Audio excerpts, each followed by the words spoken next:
মাছ কাটতে আসছি আসলে বাসা বাড়িতে আমরা বাসা ভাড়া থাকি, তো এই কারণে মহিলারা বাচ্চাদেরকে নিয়ে অসুবিধা অনেক, তো তারপরে আমরা মাছটা বাজারে কেটে নিয়ে যাই, কেটে নিলে ওদের জন্য একটু সহজ হয়। এই কারণে আমরা বিশেষ করে মাছটা বাজারে কেটে নিই। মোহাম্মদ মনির হোসেন, বাড়ির জাগির। কাস্টমার যে যা দেয় তাই নেই, তারপরেও দেখা গেল যে কেজি 10 টাকা 20 টাকা এমন করে নেই, এবং প্রতিদিন 400-500 কেজি করে মাছ কাটা হয় না। শুধু এটাই করি 8-10 বছর, হ্যাঁ চলে, এটা দিয়ে সংসার চলে। পরিবার, মা আছে, বোন আছে, বউ আছে, পোলাপান আছে, ছেলেমেয়েরা লেখাপড়া করে।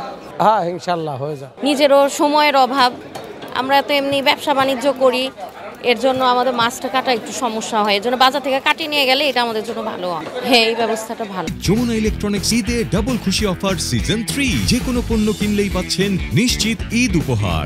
এমনি পাবদা মাছ 30 টাকা কেজি, এই রুই মাছ কাতল মাছ 10 টাকা কেজি, আর এমনি এমনি তো পাঙ্গাস মাছ ডইলে 20 টাকা কেজি, তেলাপিয়া বড়টা 15 টাকা কেজি, ছোটটা 20 টাকা কেজি। আসলে বড় মাছটা কাটা ওরকম আসলে আমাদের ক্যাপাবিলিটিটা কম থাকে, কারণ বাসা বাড়িতে দেখা যায় ছোট দা ব্যবহার করা হয়, এখানে বড় দা দিয়ে বড় মাছটা ওরা সুন্দরভাবে পিস করে দিতে পারে। হ্যাঁ, এটা আমাদের তো অনেক সুবিধা হচ্ছে এবং সুন্দর সাইজ করে দিচ্ছে, প্লাস মনে করেন যে মাছটা আপনার বাসারও ঝামেলাটা কমে যাচ্ছে, সময় এবং বাসার যে কাজের চাপটা ওইটা কমতেছে, যেহেতু বাচ্চা কাচ্চা মেনটেন করে একটা ঝামেলা থাকে। এখান থেকে নিয়ে দেখা যাচ্ছে ফ্রিজ আপ করে আমরা রান্না করে সময় মতো খেতে পাচ্ছি। মোটামুটি বাস স্ট্যান্ড আছে জায়গায়, টাউন আছে, ব্যবথা আছে, জয়রা আছে, এমনি আরও অনেকই বাজার আছে।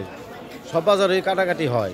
কাটাকাটি ছাড়া তো মনে করেন যে কেউ মাছ নিতেও চায় না, এবং কি বাসায় অনেক ঝামেলা হয়। অন্যান্য এই আপনার টাউন বাজারে যে আছে আপনার বাসা বাড়ি আছে, এগুলা মনে করেন যে ওই কাটাকাটি করতে দেয় না, মানে নোংরা হয়ে যায় আর কি। তা সব মিলিয়ে 100 তো হবেই, 1000, 1200, 500, মানে এক একদিন এক এক রকম হয় আর কি।